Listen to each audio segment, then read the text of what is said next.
So, welcome everyone. Let us start. Namaskar.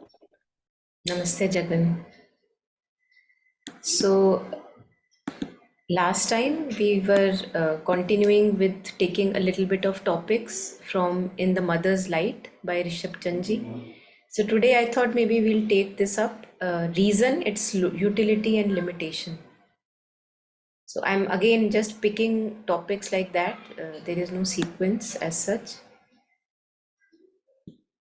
And those of us who want to go through all the topics, they are most welcome to go to this online place. The link is in front, and you can read through all the topics that interest you. So today we'll take reason, its utility and limitation.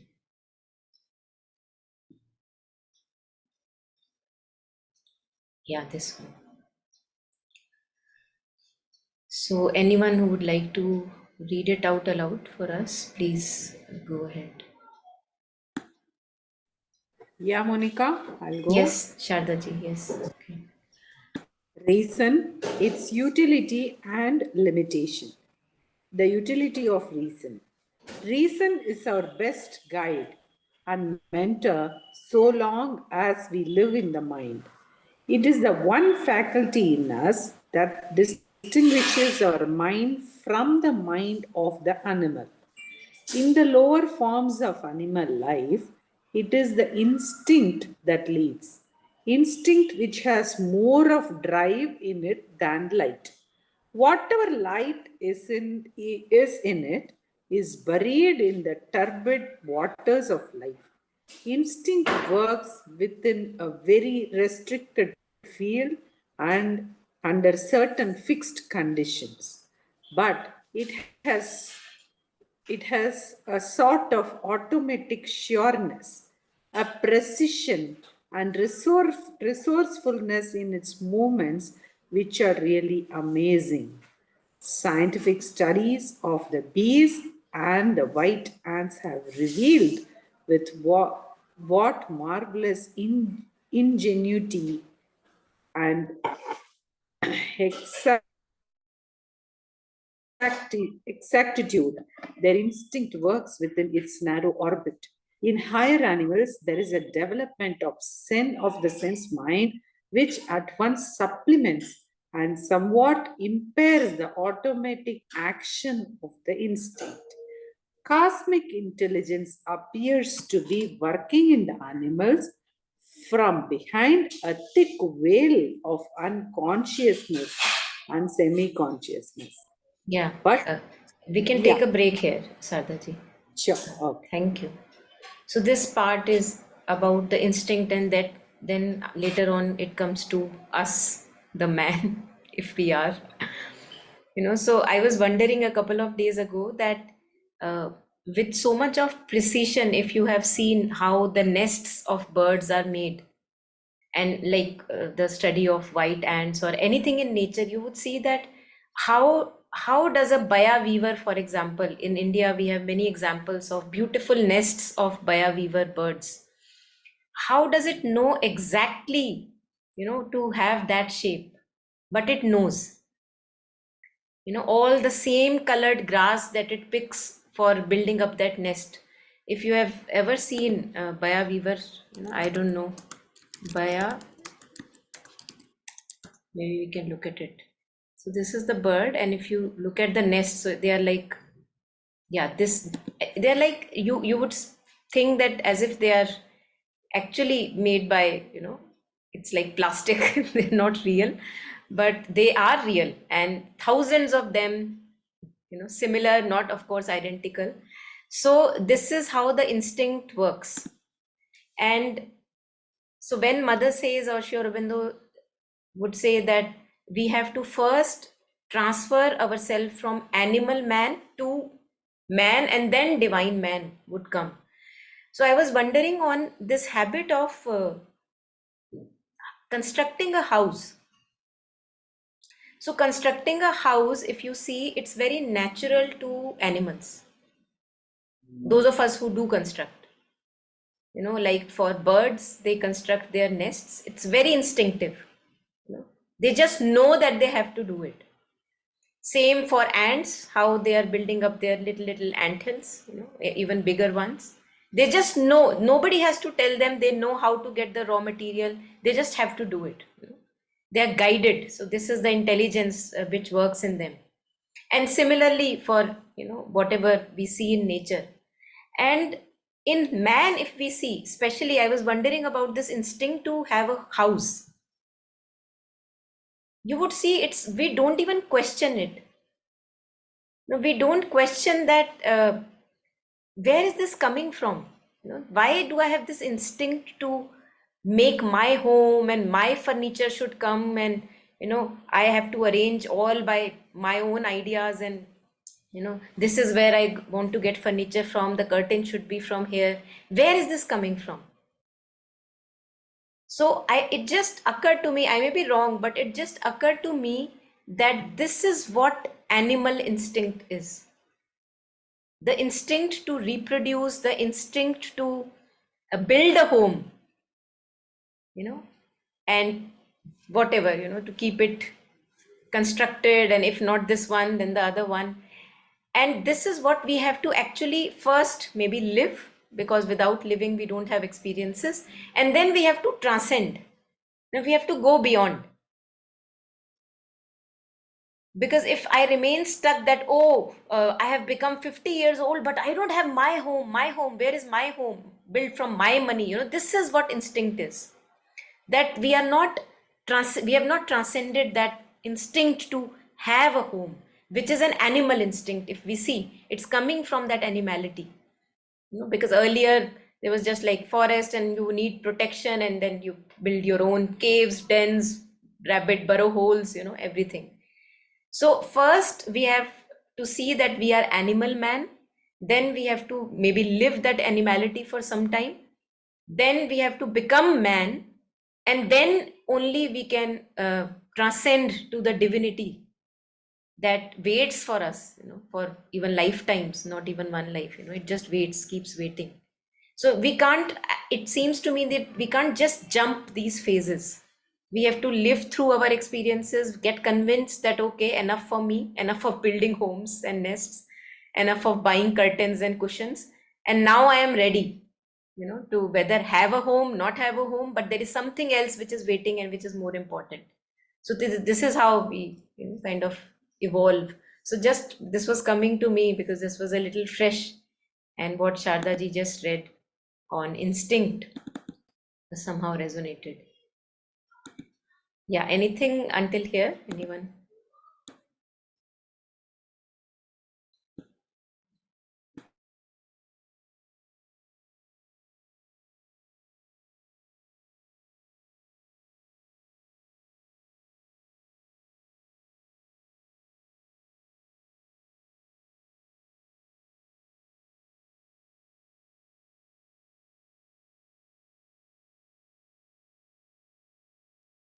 I was remember, I suddenly got remembered by I read it, I think it was in Alok Das talk, where he was saying that after Sri Aurobindo left, his nephew once tried to say that now I think I am the owner of all the property of the ashram, and I think I can claim it. And everybody got paranoid because, realistically speaking, he could do it, because he, as you said, that thing that is mine, and kind of taking it. Everything that has been built can be in his name because he's the, how to say, the one that who can take it. And he wrote an email, and everybody, I think few people came to the mother and said that, what to do, mother, now? What to do? He's gonna come and claim it. And everybody was really tense. Then what will happen? And all the mind keeps going. And mother just looked at them, and mother said, okay, then let him come and claim. And that's it. And she started doing. And I was like so touched, by that comment, that she, in fact, Sri Aurobindo did not even, he produced more. He showed us the way. It was the mother, the Shakti that who did everything, started the ashram and everything else. So it more than him, it was her work that was put on stake. But instead of, even entertaining that thought, or, like Alokda was saying, usually in today's context, it will be, I will go to the court, मैं होने नहीं दूंगा, कौन मुझसे लेगा, these narrative that go on. She just said, okay then, okay, it's fine. Let him come and claim, as if, as you said, that instinct of home, ashram, possession is just a very lower nature instinct. And this freedom of just saying, okay, if somebody wants to come and claim whatever I've done for all this while, even for such a bigger purpose, it's not even something a small, but it is like a spiritual commune for transcendental force to come, even that she's ready to give away in a second. So I was really touched by that again, that is our possibility. And yet we keep, even for a pen or clothes, we don't want to throw them. Yeah, thank you. Yes. Yeah, anyone else? Anything more here?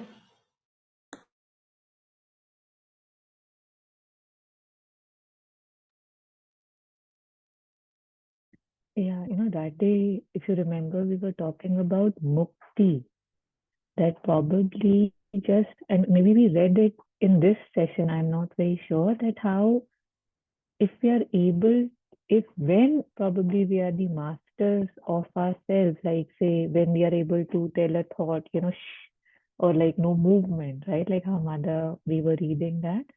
And that we said could be mukti, that now you are managing your being and your being.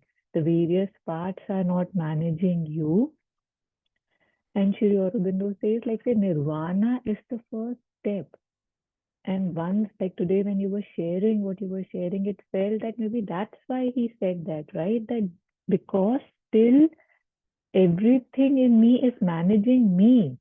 I am an animal, right? Like I have not even reached the basis of being a human who is supposed to, not supposed to, I don't know, who ideally should be the master of one's being. He has the capacity to be.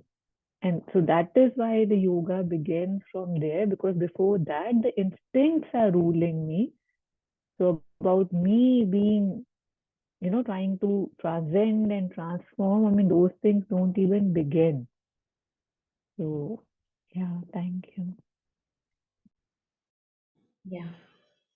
And that's why very important nowadays, I think all of us who are here today, at least those who are present, we will see that now maybe we have reached such a stage in our life that we see that how we are pulled down by our repetitive thoughts and feelings again and again.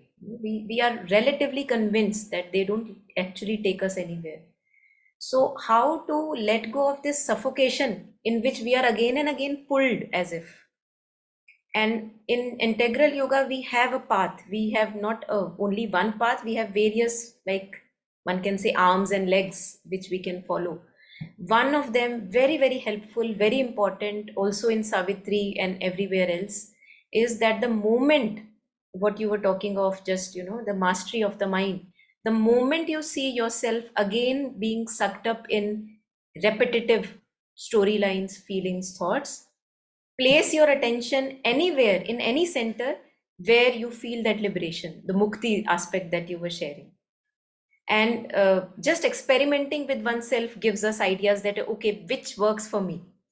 So either the depth, the center in the horizontal depths of our heart, or the center above the mind. And it is actually, when we say above the mind, it actually takes us beyond that limited constricted mind. So it is not just saying that, okay, bodily speaking, it is above the mind. No. Also, actually, when we focus our attention there, willingly, that no, I want to do that, you will see that you will not be absorbed in the repetitive loops, which the ripples of which will always remain. And as Sri Aurobindo says, that this is the physical mind, it's like deep patterns, they will remain. But you will have a choice not to engage in them because of that consciousness awakening. So I think, yeah, practically putting that in action every day, choosing not to go down those slippery slopes, and rather than uplifting our consciousness consciously now, comes a time, I think, when we have to really be at it.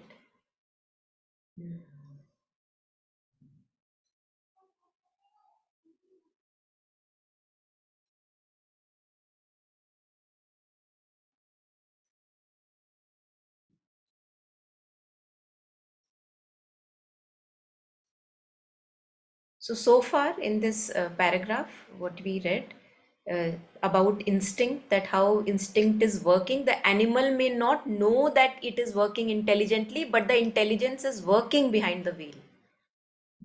So that's how in human beings we have the capacity to be self-aware, but an animal is aware, of course, the consciousness is there, everything is there, intelligence is there, but it is by instinct that it is intelligent, by instinct that it is exact, precision, that okay, the ant knows where exactly the drop of whatever honey is there, and it just follows, it doesn't have to do anything. So now it comes to man. So let us read what is here. Anyone who would like to read? Monica, I'll finish this Yeah, para. why not? Yes. Yeah. But in man, a part of his mind detaches itself more and more from the surges of life and the impulsions of desire.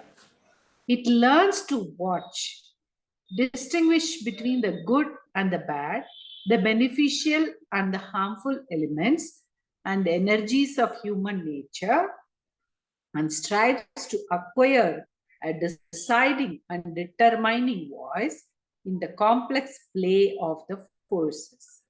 This part of his consciousness tries to know and understand, to rescue his being from the helpless goad of automatic instincts and appetites, and exercise a sort of control, very partial and precarious in the beginning, over the disorderly elements of his nature. In this language of yoga, we can say it is the first initial tentative release of the mental purusha from the the inexorable thraldom of prakriti or nature. The mental being or purusha can now say no, at least to some often impulses of the lower nature. Though his refusal of consent is more often than not overridden by the impetus urges of the prana or vital nature. Yeah, thank you. So maybe we can pause here, although it continues, but let's take a pause here. So again, very clear, crisp, and very important for all of us, that how first we are like this, like intermingled. The awareness is intermingled with Prakriti, all the forces. We are just like as if it's only force of Prakriti and nothing else. And slowly, because of the presence of reason, which can see, reason is like a regulator, of all these movements. It can become a regulator if we use it properly. So suddenly, with the aspect of reason, which later he says, reason is a function of this detached part of mind. So there is an awareness which is looking at all the movements of thoughts, storylines. Where do I go all the time? Which are the feelings which are disturbing? What are the triggers? So there is an aspect in us which is a stepped back aspect, and reason is that reason is a function of that stepped back aspect. So it can regulate, it can say that no, no, no, no, this is going too much, I don't want to do too much. So we will see that people who are more regulated by reason, they have relatively, they try to live a balanced life, that not too much of this, not too much of that. Otherwise, then we have people who live totally by instincts and passions, and they may eat like 10 times repeatedly the same thing in a day because it just feels good. I want to feel good. So there is no reason, a regulator. So there in man, he says, in man, a part of his mind, which is what he says as reason, detaches itself more and more from the surges of life and impulsions of desire. It learns to watch, distinguish between good and the bad, the beneficial and harmful elements and energies of human nature. So, for example, if I'm more often angry, my reason will tell me that it is actually not helpful and it is harmful for me to be angry all the time. That's the reasonable aspect that's letting me know. And strives to acquire a deciding and determining voice in the complex play of forces. This part of his consciousness tries to know and understand, to rescue his being from the helpless goad of automatic instincts and appetites, and exercise a sort of control, very partial and precarious in the beginning. All of us know that how partial and precarious is this control that is by the reason. Because reason, more often than not, begins to be ruled by our impulses. Because impulses have force. Reason does not have that much of force that impulses have, if you have noticed. And that is why passion has force. But reason at times can be regulated actually by, overruled by the force of vitality, the passions. So that is why he says that although it's a good control, but it's a very precarious control. It's not a very true control. We can't trust that control. So in the language of yoga, we can say it is the first initial tentative release of mental purusha, that stepped back awareness. It is my first release from that entangled living with the movements of Prakriti. Now I was like this, and now at least I can begin to step back and control, at least have some aspect of control. From the hypnotic spell, the inexorable thraldom of Prakriti or nature, the mental being or Purusha can now say no. So Sri Aurobindo uses the term Anumanta. When we begin to become aware that, oh, there is an awareness in me which can watch, which watches, and which can actually say no to some impulse.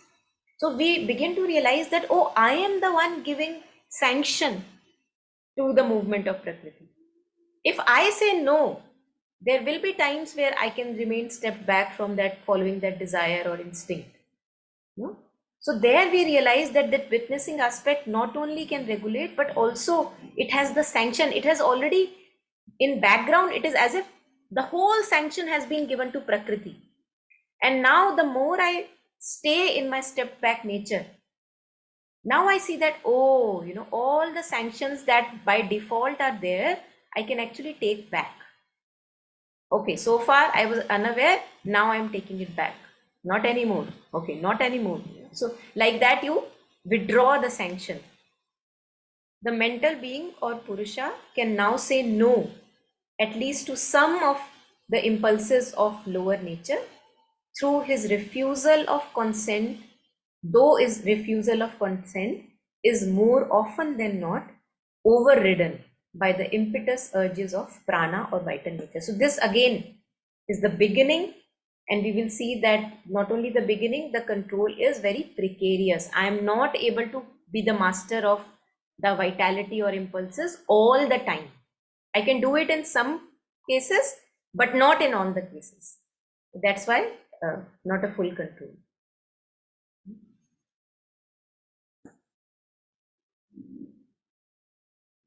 Yeah, anything anyone wants to add on here?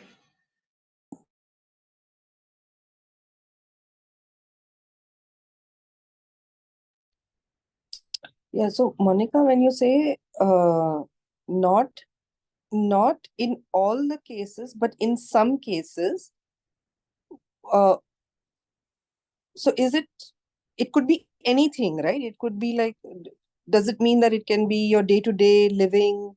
It could be the food, or it could be whatever that you are, or decision making in certain things, is it? Yes. So it's only in, but unless you are aware of it and you do it consciously, then you can do it in all the cases, right? Like We can't say all the cases All, because huh, there are our soft spots. We all have our soft spots where right. even reason doesn't work.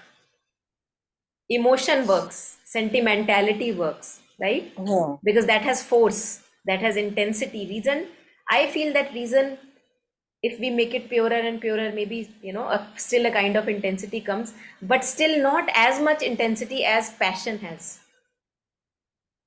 Hmm. And that is why Sri Aurobindo says, reason is the helper, reason is the bar. Why bar? Because not everything of the nature would be able to be in control of reason. There are intense urges which Hmm. reason, poor reason, cannot control because Cannot. they just like they come like a flow of Ganges, and you can't do anything. So that is why not in all the cases.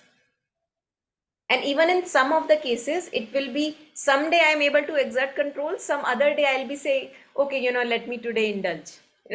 So Hmm.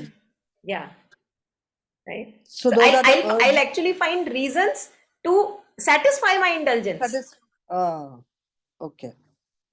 Yeah. And very good reasons, you will be convinced actually. We all get Hmm. convinced. ये क्यों करना चाहिए मुझे, क्योंकि ये ना, हाँ ये हाँ ये, and Hmm. everything gets set. Perfect, I'm doing good. How reasonable I'm becoming. Ah, Yeah. Sorry, I wanted to mute myself, but I muted you. So please go ahead. Yeah.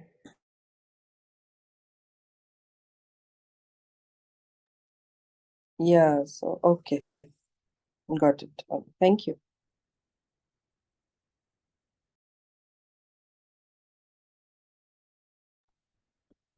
Yeah, I also experience this a lot, that how the center of the operation of the reason has to be looked at, because if I feel something is not good for me and I don't indulge in it, say for 9 times, the 10th time a voice would come that, like you were sharing, that you haven't done it 9 times, now do it. And it seems very convincing. And yet there is a voice that's saying that, pagal bana raha hai, mat sun, right? And you choose, right? Like you still choose, you choose. So and when say a Kabir says, right, that you have to guard your field.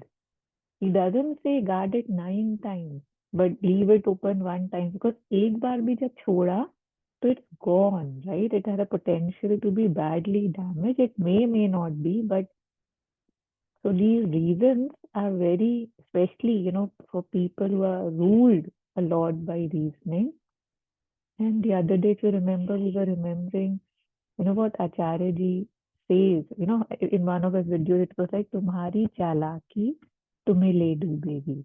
So that chalaki is we use reason for my chalaki, right? That knowing that it's not working for me, and yet it appears to give me something right away, right? Transitory moment, like it's the instant gratification of it is very, I feel, that you can't hear me. My voice is very low. No, it's Yeah, okay. your voice is very Okay. feeble, Taru.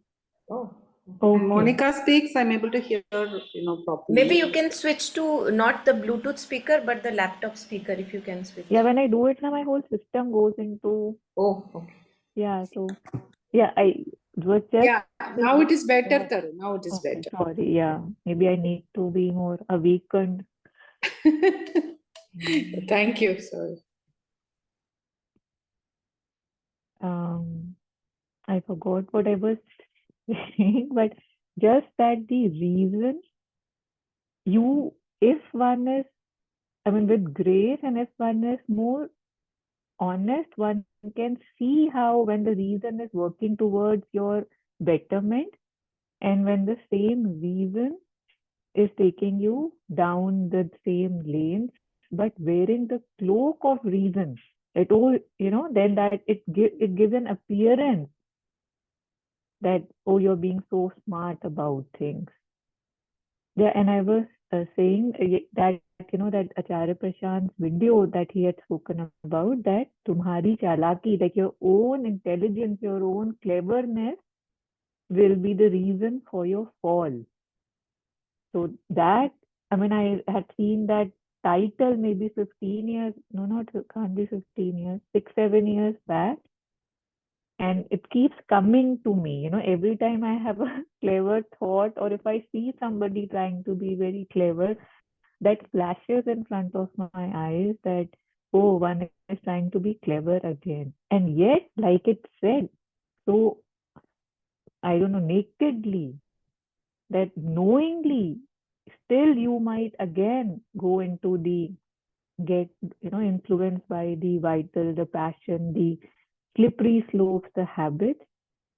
And yet, I do very strongly see that even if you're falling, but you're falling, and you don't need to fall, and you're falling, it changes something. Like it kind of is the first step towards not wanting to fall. And that is, I think, the way that leads towards not falling. Like, I don't know when that not falling finally, ultimately would come, but I can see that the journey has started at least, because still I'm believing that I cannot, I'm ruled by nature, what we were reading.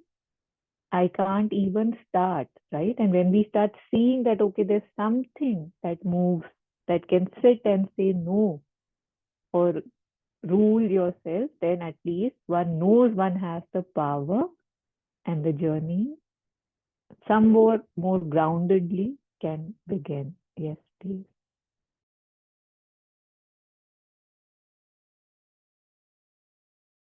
I also liked what Monica said about reason being an enabler and also a bar. Am I audible? Yes, yes, please go ahead. Yeah, yeah. So I was just feeling that for me, I think I really lack in reason because my emotion and vital is very strong.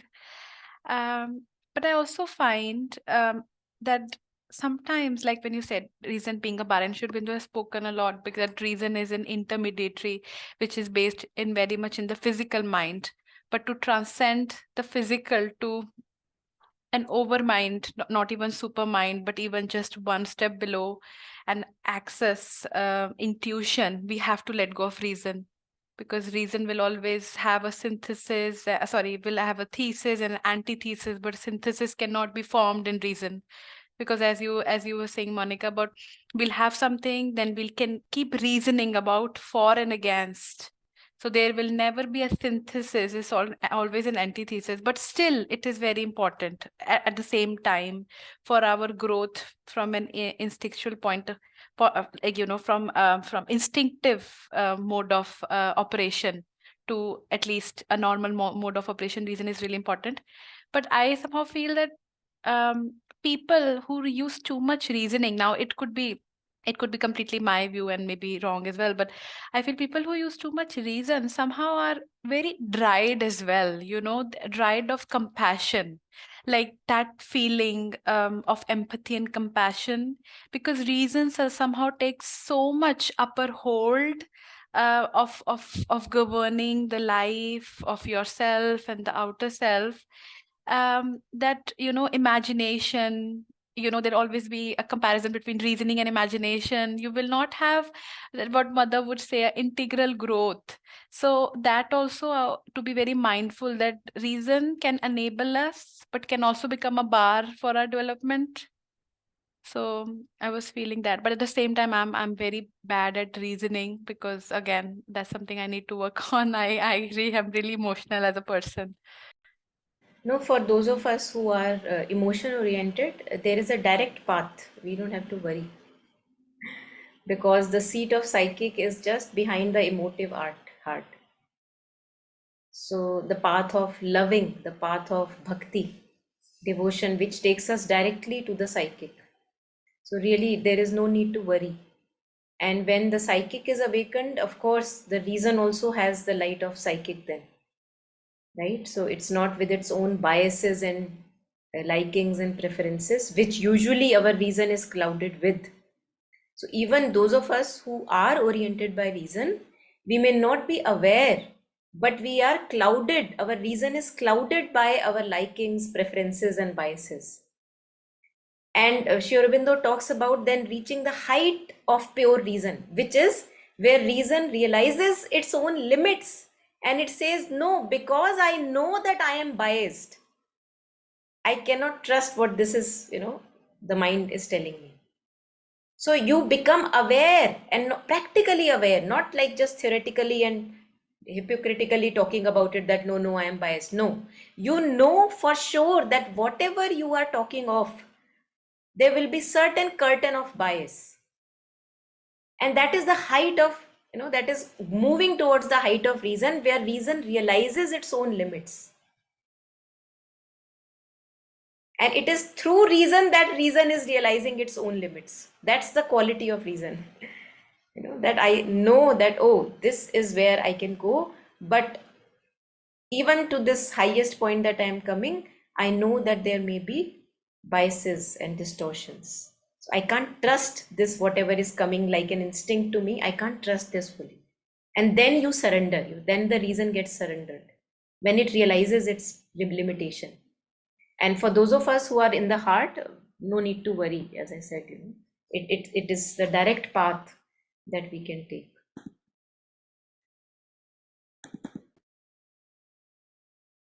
Yeah.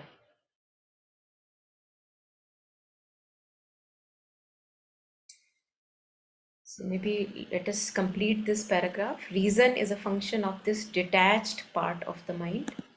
And anyone who would like to read forward. I can read. Yeah, yes, please.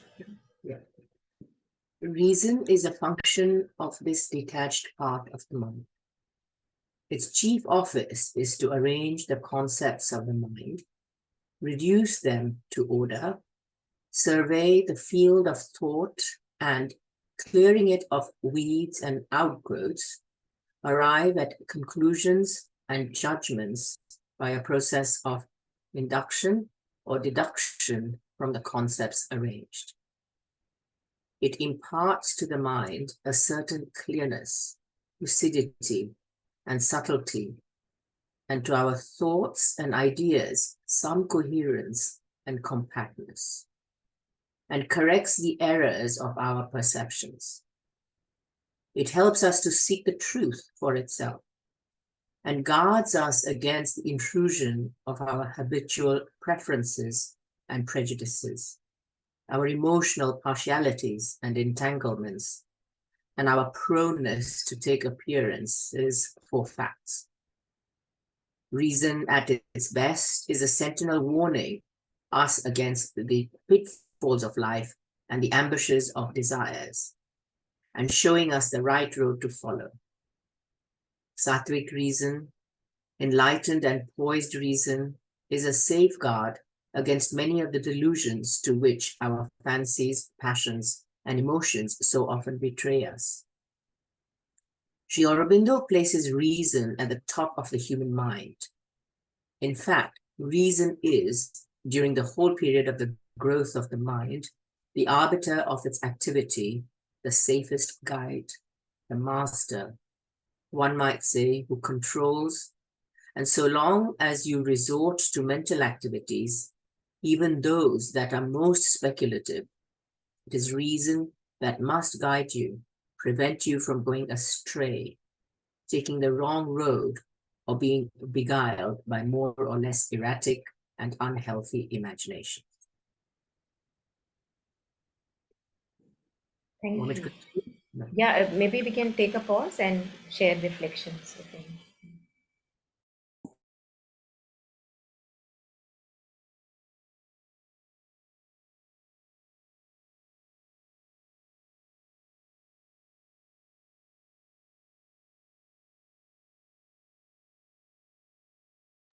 Here it's like mainly being highlighted about the reason being used in order not to go to the wrong path. So, but we also use reason to come back to the right path, right? if you're in the wrong path,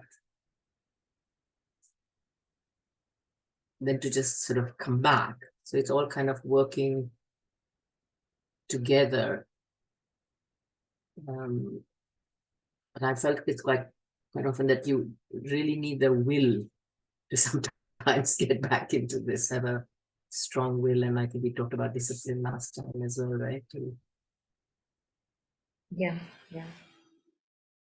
And again, if we talk about will, it's I feel that it's actually through my experiences that I convinced and my will gets stronger. Having have enough ran enough, having have enough suffering through my choices that I make again and again in the slippery slopes. So through all those experience, as if my will gets stronger, that no more glitter for me. I won't fall down the slippery slope anymore. So I'm not saying this, but inwardly this kind of concretizes in us as we grow through our experiences and blows in life. Otherwise, even the will, don't know how I would get so convinced that I can make use of the will.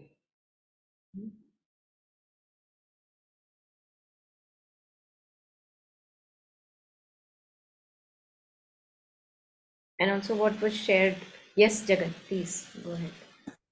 Yes, ma'am, I'm slightly confused. So in this paragraph, Sri Aurobindo, it says Sri Aurobindo places reason at the top of the human mind.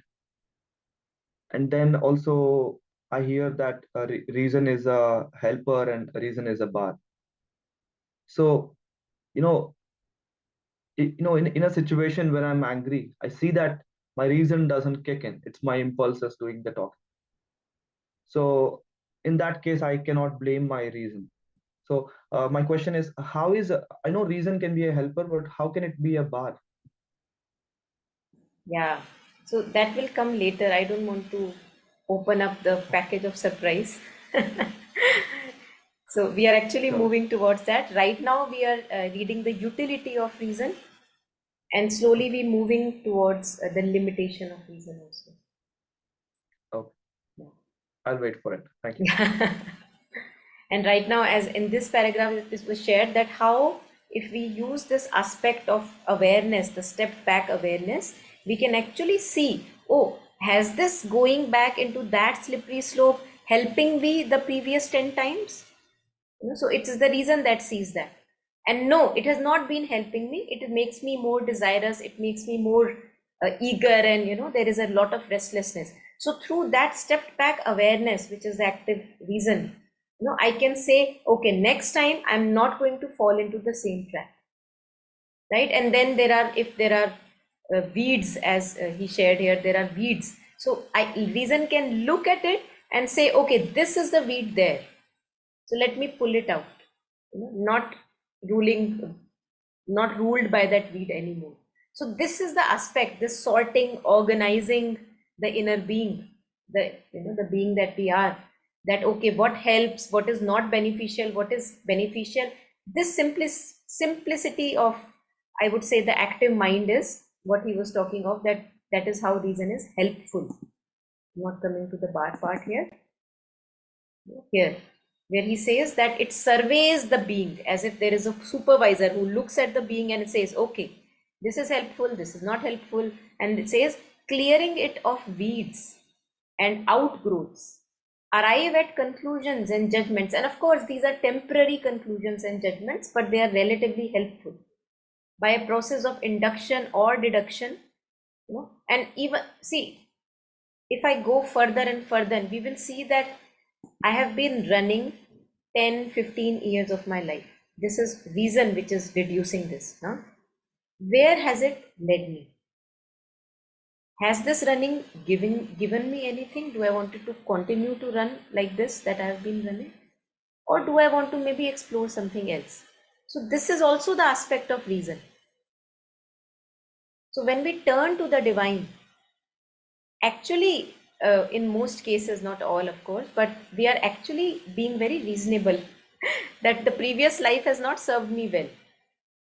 So let me explore now this dimension that people talk of. Yeah, so any more comments, any additions here? Anyone?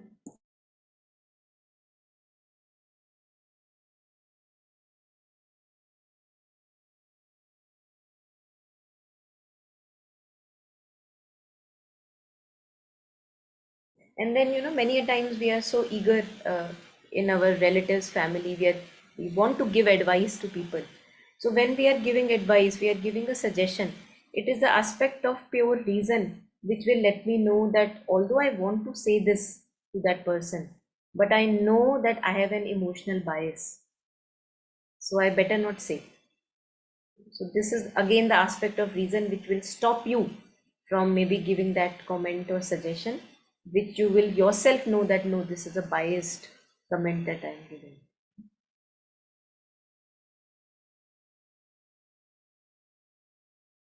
I find this Yeah, sentence very interesting where he's saying sattvic reason, enlightened and poised reason, is a safeguard against many of the delusions to which our fancies, passions, and emotions so often betray us.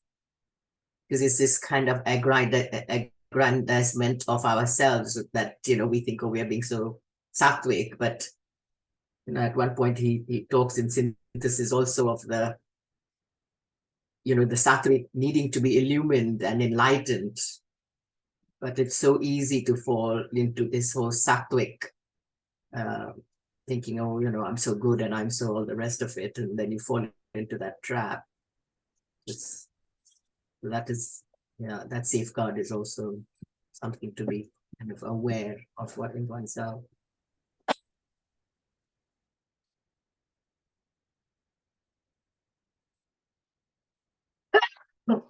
yeah. Yes. Nandini, you want to add on?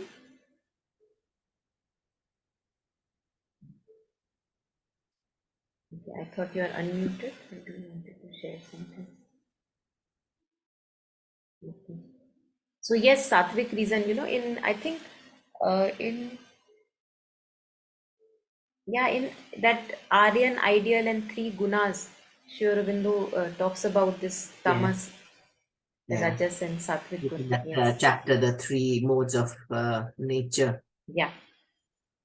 Yes.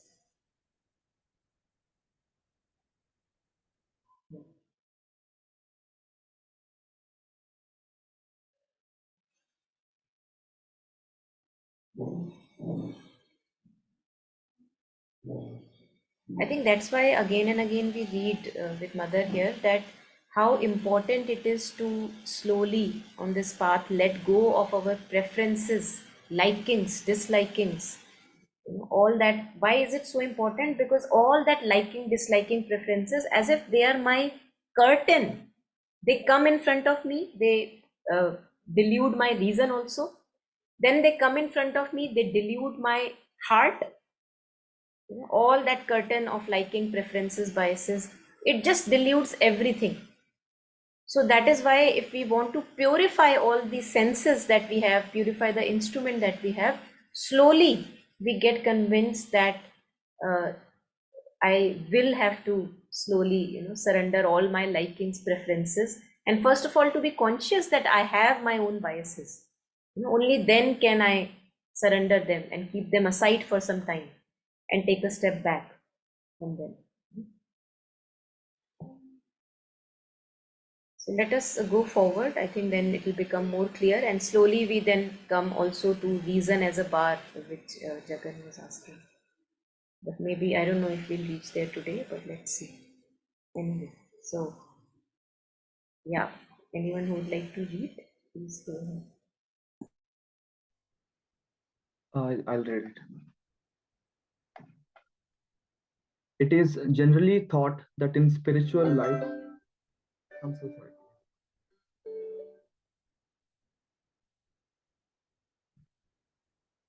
Okay.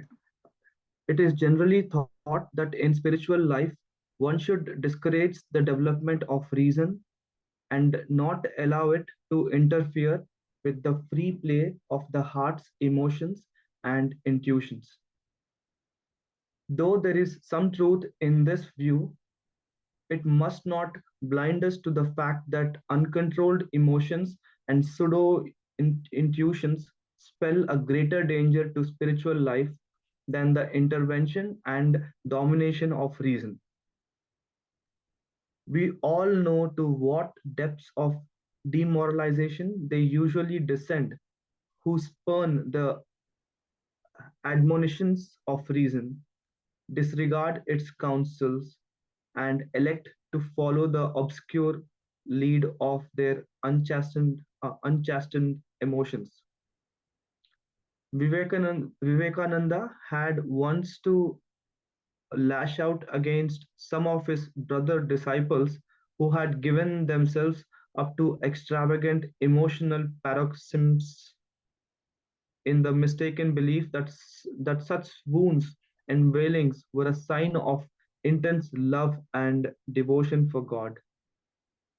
Vivekananda branded them as hysterics and neurotics and charged them to put an immediate end to all that imbecile, unmanly blubber. Ma'am, if you don't mind, can I read that Vivekananda part one more time? Okay. Vivekananda had once to lash out against some of his brother disciples who had given themselves to extravagant emotional parox- paroxysms in the mistaken belief that such wounds and wailings were a sign of intense love and devotion for God. Vivekananda branded them as hysterics and neurotics and charged them to put an immediate end to all that imbecile, unmanly blubber. Thank you. Yeah. Yes. Maybe Jagan, you can continue and read this little bit also. Yes, ma'am. The mother is very empathetic. Oh, sorry, the mother is very empathetic. No, Yeah. the mother is very emphatic. Emphatic. Yeah. Emphatic. The mother is very emphatic in regard to the utility of reason up to a certain stage of mental evolution. She she considers it dangerous to give up the help of reason so long as one lives in the mind and acts from the mind. It is possible, she says, to give up reason only when you have passed beyond the mental activity. It is possible only when you have given yourself totally to the divine. It is possible only when you have no more desires. Reason must be the ruler until you have gone beyond the state where it is indispensable or merely useful.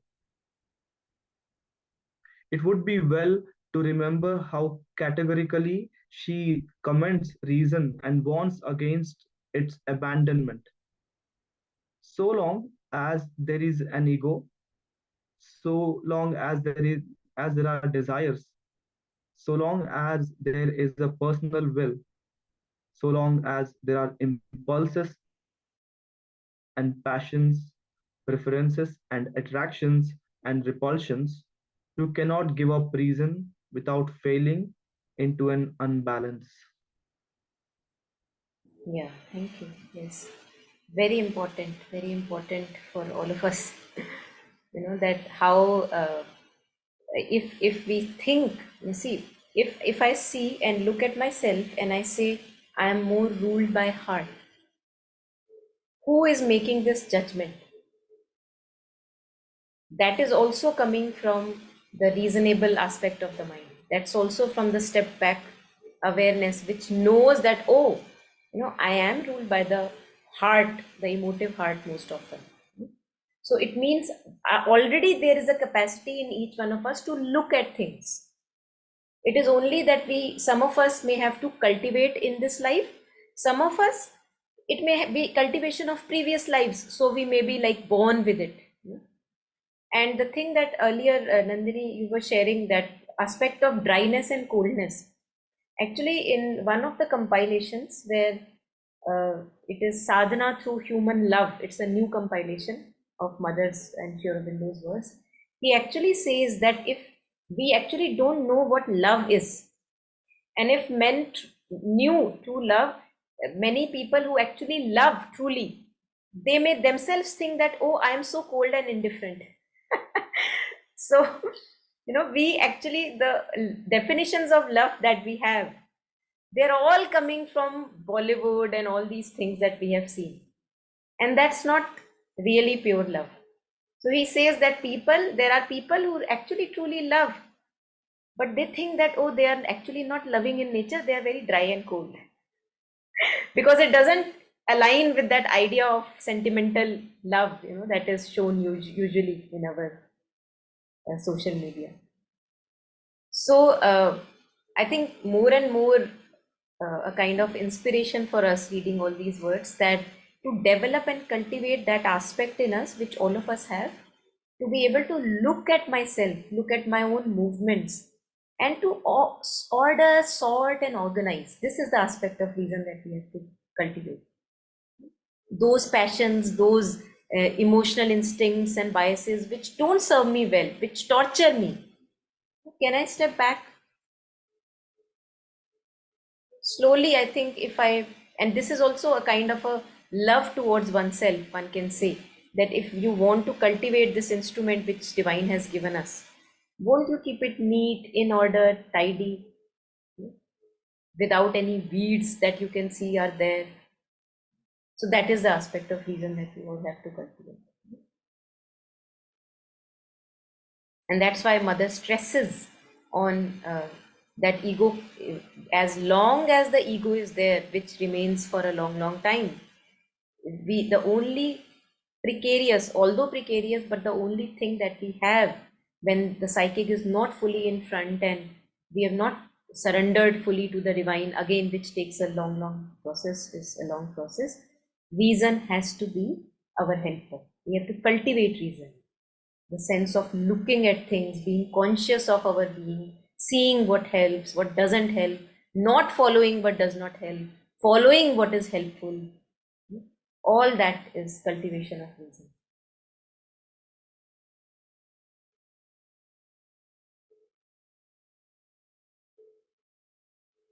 Yeah, anything anyone wants to add on, share here?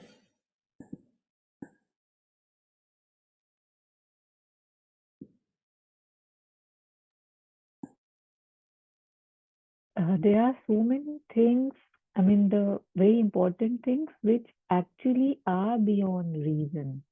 Like, when especially Nandini was sharing, I was reminded of that movie 7 Years in Tibet, when, those two people, they enter the main city and the foreigners were never allowed to enter that city. And one of the people was being kind to them. Like everybody wanted to throw them out. But there was this one person who said, no, no, come to my house, have bath, have tea. And everybody was shocked. And they were like, why are you helping them? And he just said that, does kindness need a reason? And so there was this one person, and the whole council was kind of trying to tell him, don't do it. And this one line, that does kindness need a reason?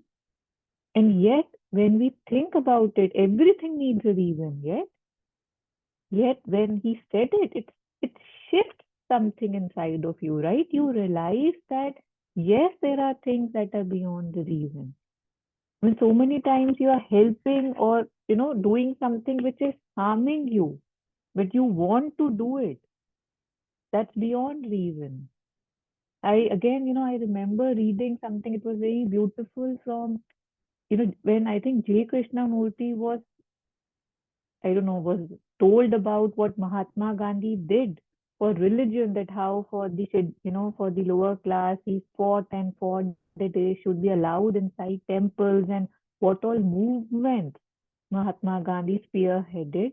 So JK first listened to everything and he was surprised and he said, but God is not in temples.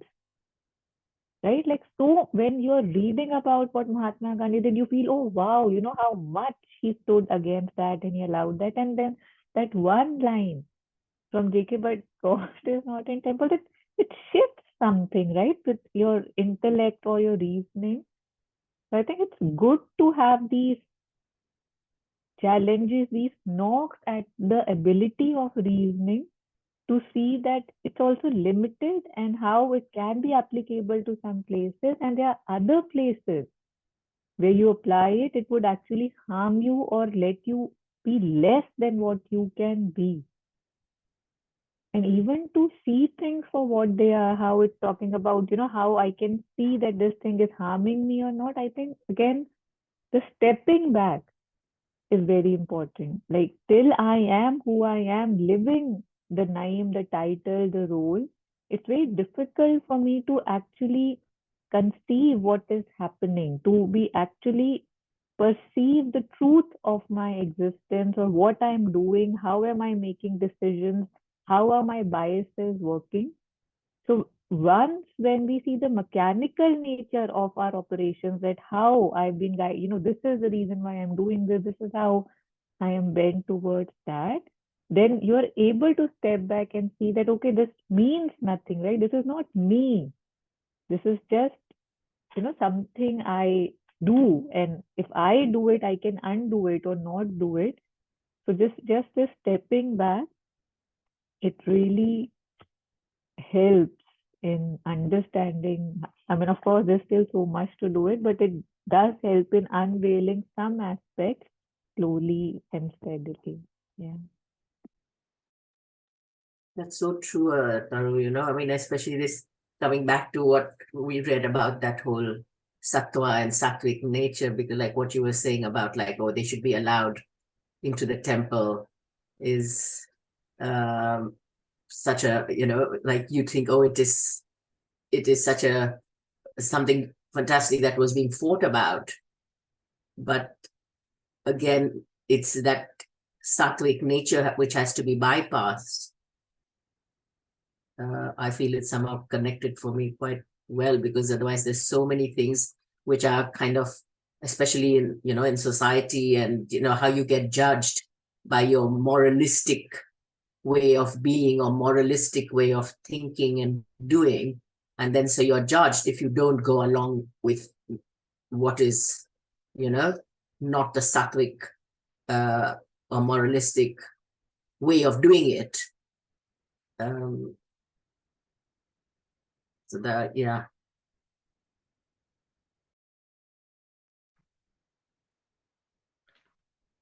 Ma'am, about the topic that you're just talking about. Last night, it's very interesting to me that before I was going to bed, I was telling myself that, if I could only stand outside of myself when I'm, when I'm addressing something, and look at myself as to how I'm reacting to it, I could tell myself that, this is not the reaction that needs to be, uh, you know, displayed. Um, like, I have so many examples, like, first snowfall in Canada. Um, we were so excited, and one of my friends said, there is a housemate, he's sleeping upstairs. Let's wake him up, but not normally. Let's make a snowball and hit him in the face. So he gave the idea, and I put it into action. So I made a huge snowball. We ran upstairs and threw it at his face, and this was all being recorded, and it was fun. He also brushed it off. He also laughed and all. But then after looking at the recording a while, like after some time, I thought, why just to make a few people laugh, I did that. But if I was in that person's place, sleeping peacefully, and someone hits me with a snowball, then I wouldn't feel good about it.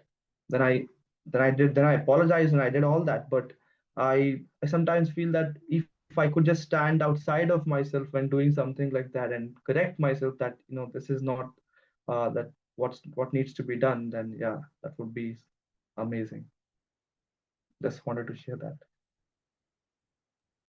But can I share that at a certain age, or not even, doesn't need to be even age oriented, that it's just fun, some of it. And if you know that person is also taking it in that spirit, then all of us have had snow, in all our different Western countries, and you kind of go out, and it almost is an impulse as well. You take the snow and you chuck it at somebody, meaning somebody who yes, if you're throwing it at a stranger, then perhaps is not right or done, because you don't know them. But, if it's your friends or your family, they'll take it in that spirit because you know them. So, I mean, it's like, where is that sense of humor? It's a fine line, because one can't sit around being, in a very saintly and serious thing, no matter what age. I mean, I'm 60 plus, and hey, I'd like a great snowball fight. I mean, why not? So it's all part of it, and it's about knowing who your friend circle is, what they are. And yes, if you know somebody who really would get kind of, then yes, there's some reason perhaps to feel bad about it. But or somebody, okay, for health issues shouldn't be chucked cold snow at, for sure. But otherwise, why I be a child at heart. Isn't that what mother's also telling us to do? So yeah, great fun. Yeah. Except it's just that the snowball wasn't this big, it was this big. That's That's about okay. I don't know. This is my thought. It's like one can't live life too seriously. And it's not like you're doing it every day, But yeah, I don't know. It's just a thought and viewpoint, like how to know when is it needs to have a seriousness, and when to have some lighthearted fun and just be crazy or silly or stupid. Thank you.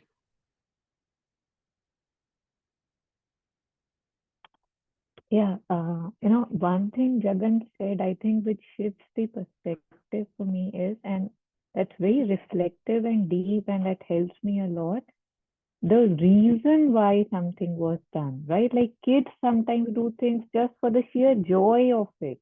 But when he said that I did it because I wanted to make some other people laugh, a lot of what I do is because of my image that I want to maintain. That, oh, that person will think I'm cool, or that person will, oh, those four people will laugh and see I'm the one who's making them laugh.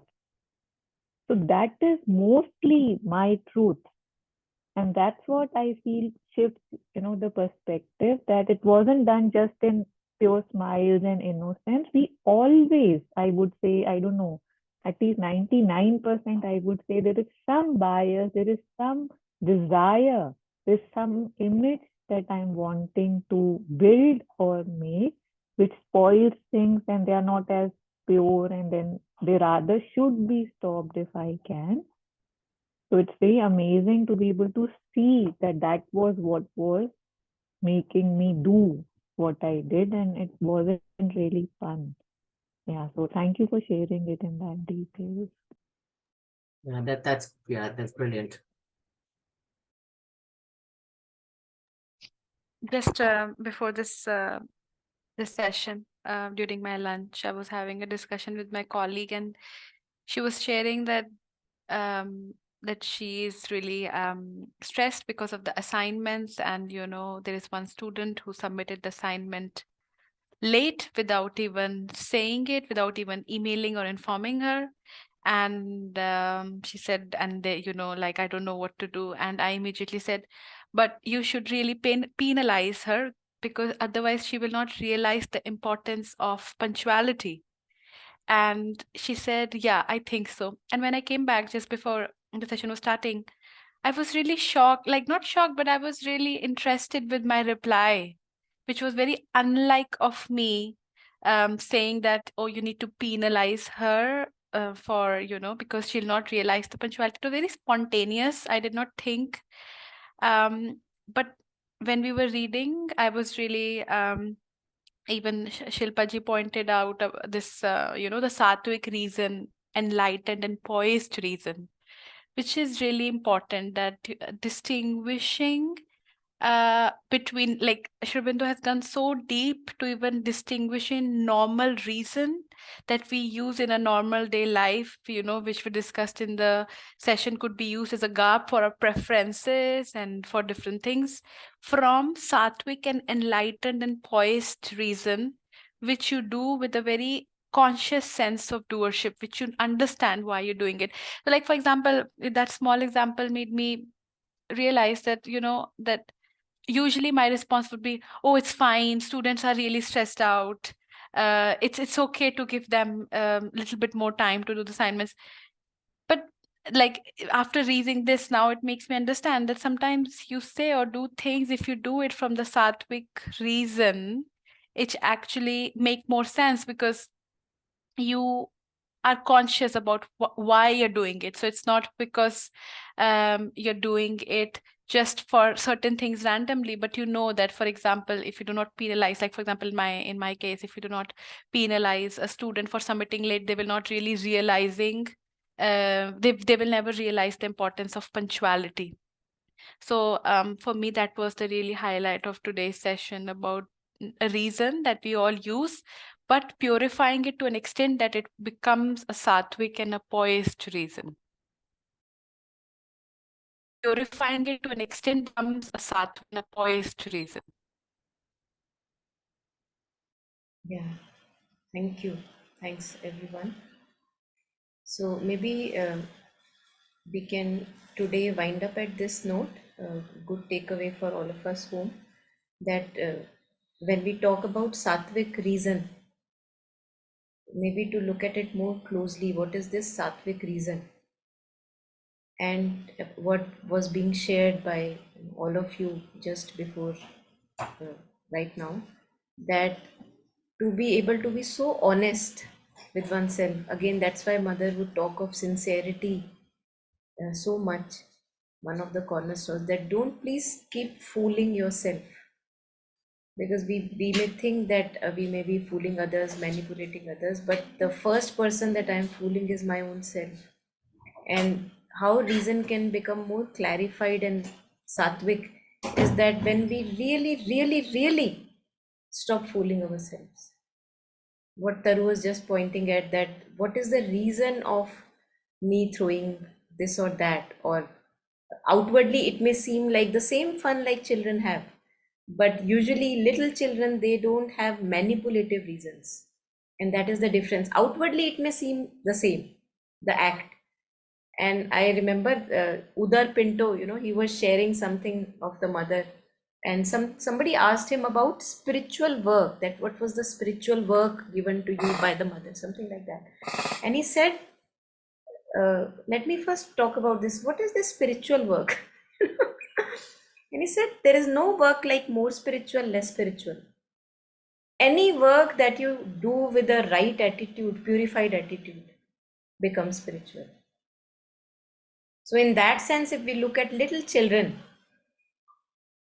they are actually, before then the sense of individuality grows and all the manipulation may come, that there we see pure innocence and actually spirituality, which doesn't even know that it is spirituality.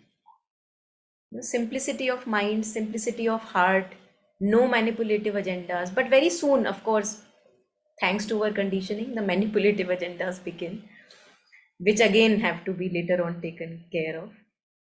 So, to be simple in our minds, to be uncomplicated in our hearts, to not have untransparent reasons of doing things. That is how we can slowly, slowly, simply move towards pure reason, sattvic reason, which does not hold its own hidden agendas and biases. And it helps us very much. Again, it is also very reasonable that it helps us very much, that I don't have to keep calculating all the time and think of this and that person all the time. How simple is life? So much of drainage of energy is not done. And that energy now I can use for my own concentration, devotion, or whatever work one does. Often we wonder that, oh, I'm so busy, I have not any energy left for coming to sessions or whatever, sitting for meditation. But if we actually see that our most of the drainage happens in these manipulative things, work cannot drain us. Today I went like 1.5 hours to meet someone, only 15 minutes I met that person, then came back again 1.5 hours. When I came back, I was feeling so grateful, Manika. I don't feel drained at all. Where is the drainage?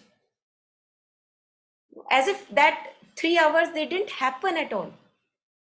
I think it's very tangible. That result is very tangible when we keep our hearts, minds, actions simple and transparent. It reflects in our life. And that is also being reasonable, that see, it benefits me, so won't I do that?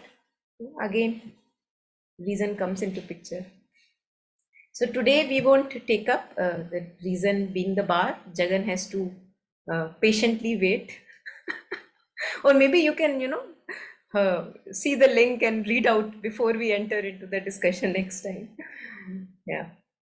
So let us maybe conclude here today and take a moment of silence. Monica, Yes, yes.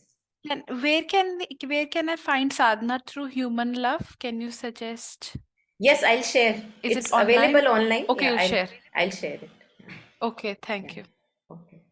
So before we leave, all of us, maybe we can take one moment in silence, dedicating, sharing our merit of collective understanding, reading, joy of reading these words full of light,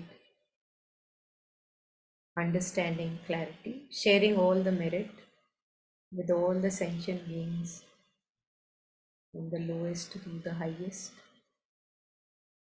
May we all have simple minds, uncomplicated hearts, and lots of joy and progress in our life.